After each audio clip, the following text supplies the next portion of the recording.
దండి బాబాది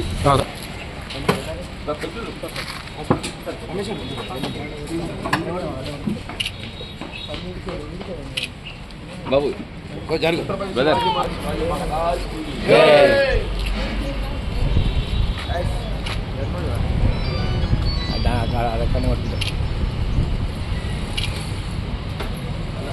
छत्रपति शिवाजी महाराज की जय, छत्रपति शिवाजी महाराज की जय, छत्रपति शिवाजी महाराज की जय.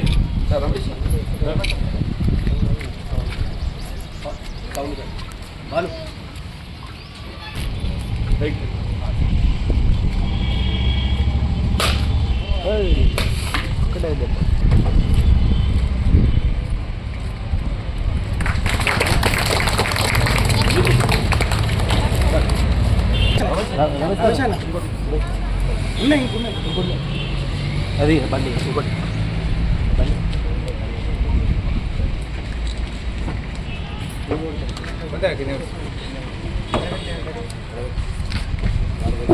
ఐదు ఆరైతే సార్ ఆరైతే ఇప్పుడే డీజే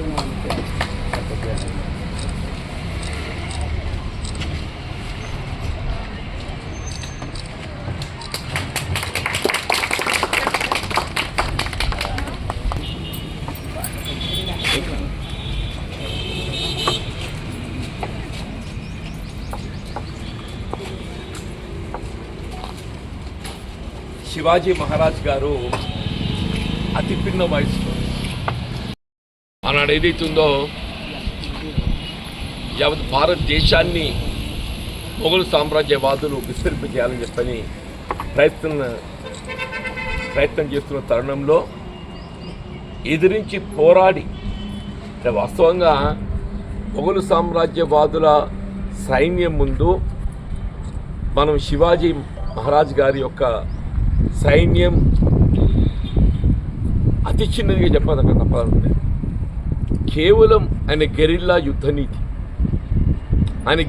యుద్ధనీతి దళితులు తాడిత పీడిత వర్గాల అండతో వీళ్ళ హిందూ సామ్రాజ్య వాతాన్ని విస్తరించాలని చెప్పని ఒక విధంగా హిందూ సామ్రాజ్య విస్తరణ చేయాలని అంటే ఆ భావన ఎందుకు వచ్చిందంటే ఆ కాలంలో మొఘలు సామ్రాజ్యవాదులను ఎదిరించే వాళ్ళు ఎవరు లేకుంటామ్మా. మొఘలు సామ్రాజ్యవాదులను ఎదిరించడం అంటే మామూలు విషయం కాదు. అప్పుడు శివాజీ మహారాజుకు తోడు నిలిచింది తానాజీ. ఆయన గొప్ప లౌకికవాది అని చెప్పండి. అని ఈనాడు కూడా ఏదైతుందో అంటే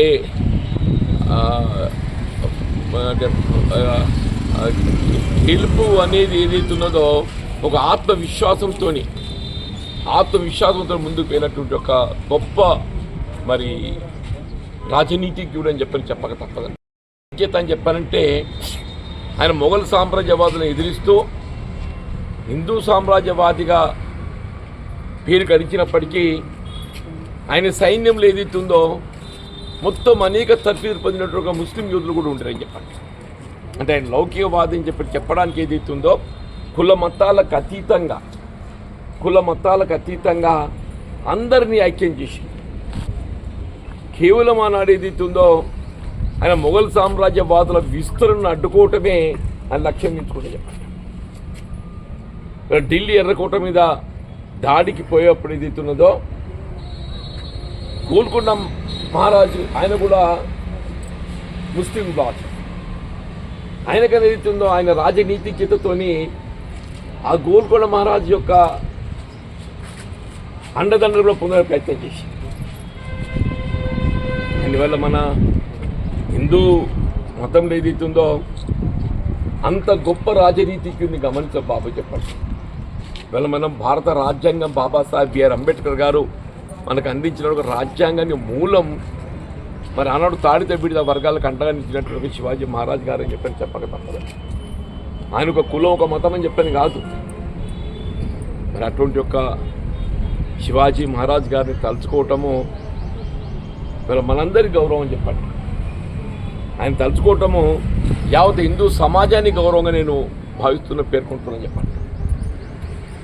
ముఖ్యంగా మన ముత్యాల సోదరులు ఇక్కడ ఏదైతే ఉన్నదో హిందూ అంటే శివాజీ మహారాజును ఆదర్శంగా తీసుకొని ఇక్కడ ముత్తిరాజ్ శివసేన వారు ఏదైతే ఉన్నదో శివాజీ విగ్రహాన్ని ఏర్పాటు చేసుకొని వారి జయంతి ఉత్సవాలను ఇంత ఘనంగా నిర్వహింపజేసుకోమని చెప్పి తలంస్తున్నందుకు నేను మా ముత్తిరాజ్ బిడ్డలను మా ముత్తిరాజ్ యువసేన సోదరులను మా ఆడబిడ్డలను మరి ఈ మధ్య సరే ఎన్నికల్లో గెలవడం ఓడడం సహజం అమ్మ. పెద్దలు గెలుస్తాడని చెప్పని భావించడం సరే ఎదుటి వారి యొక్క ధనదాహానికి తట్టుకోలేకపోయాం అమ్మ. ఎదుటి వారి యొక్క ధనదాహానికి తట్టుకోలేకపోయాం. సరే ఏదేమైనా ప్రజాసేవకు అంకితం కావడం అనేది ప్రధానం చెప్పండి. ఇలా ప్రజాసేవకు అంకితమయ్యే విధంగా పెద్దలు ముందుకు రావటం ఈ ప్రాంతంలో ఆది నుండి నాకు రమేష్ రావు గారు అత్యంత సన్నిహితుడు, నా అభిమాని అమ్మ. ఉప్పరపేట వారు ఏదైతుందో కేవలం ఉప్పరపేటకి పరిమితం కాకుండా ఉప్పరపేట కానీ గాంధీనగర్ కానీ మంచిలబావి కానీ ఈ ప్రాంతం అంతటికి ఏదైతుందో ఎవరికి ఆపత్తి వచ్చిన అండగా నిలిచేటువంటి వారు రమేష్ రావు గారు అని చెప్పారు. అట్లే మా గిరి బొల్లార గిరి స్వప్న వాస్తవంగా పోయినసారి ఏదైతుందో సరే కొద్ది ఓట్ల తేడాతోని ఫలితం పొందలేకపోయింది.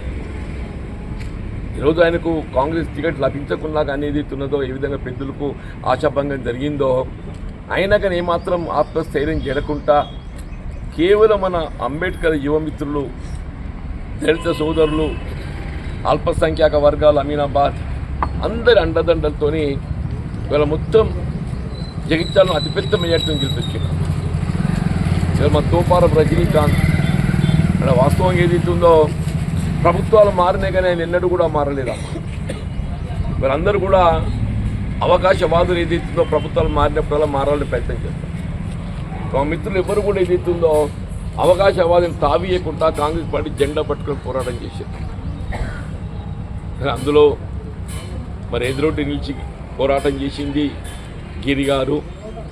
మరి చివరి పోరాటం చేసి టికెట్ పొంది గెలిచినటువంటి వారు రమేష్ రావు గారు, తోపారపు లావణ్య రజనీకాంత్, మా శేఖర్ కూడా చెప్పంటున్నాయి. పాపం ఆయన కార్మిక నాయకుడికి ఏదైతుందో ఈ ప్రాంతంలో ఆయన చేసినటువంటి ఒక కృషి మనకు తెలియదు కాదు. ఆయన పాపం ఇంత కృషి చేసినా కానీ ఏదైతుందో టికెట్ లభించకుండా ఆయనకు కొంత ఆశాభంగమైంది. ఆయన ఎదిగి పోరాటం చేసింది. వీళ్ళు చింతకుంట మా మిత్రుడు బడుగు రాజేందర్ పద్మ ఆది నుండి కూడా కాంగ్రెస్ పార్టీ నమ్ముకున్నాడు కదా. వసంతరావు గారు లాంటి మిత్రుడు కూడా ఆయన తోడైందని చెప్పండి. బడుగు రాజేందర్ పద్మ అత్యంత నిరుపేద కుటుంబంలో ఉండి కూడా ఏదైతున్నదో ఆయన విజయం సాధించిందమ్మ. ఇక్కడ దుర్గన్న గతంలో ఇక్కడ కౌన్సిలర్గా ప్రాతినిధ్యం వహించిండు. సరే తిరిగి మరి ఆ స్థానం జనరల్ స్థానం కావటము, పోటీ చేసే అవకాశం ఉన్నా కానీ ఏదైతుందో అల్పసంఖ్యాక వర్గాలు తోడు నిలవాలని చెప్పని ప్రయత్నం చేసి ఆశించిన ఫలితం పొందలేకపోయినాం. సరే ఏదైనా ఎన్నికల ఫలితాలు తాత్కాలికం అమ్మ. ఎన్నికల ఫలితాలు తాత్కాలికం. మరి శివాజీ మహారాజు ఏదైతుందో యుద్ధంలో ఏదైతుందో మరి చివరికి వీర మరణం పొందిన శివాజీ మహారాజు ఏదైతుందో యుద్ధంలో చివరికి వీర మరణం పొందిన ఈనాడు కూడా వెనుకడు వేయలేదని చెప్పి అంటున్నాను.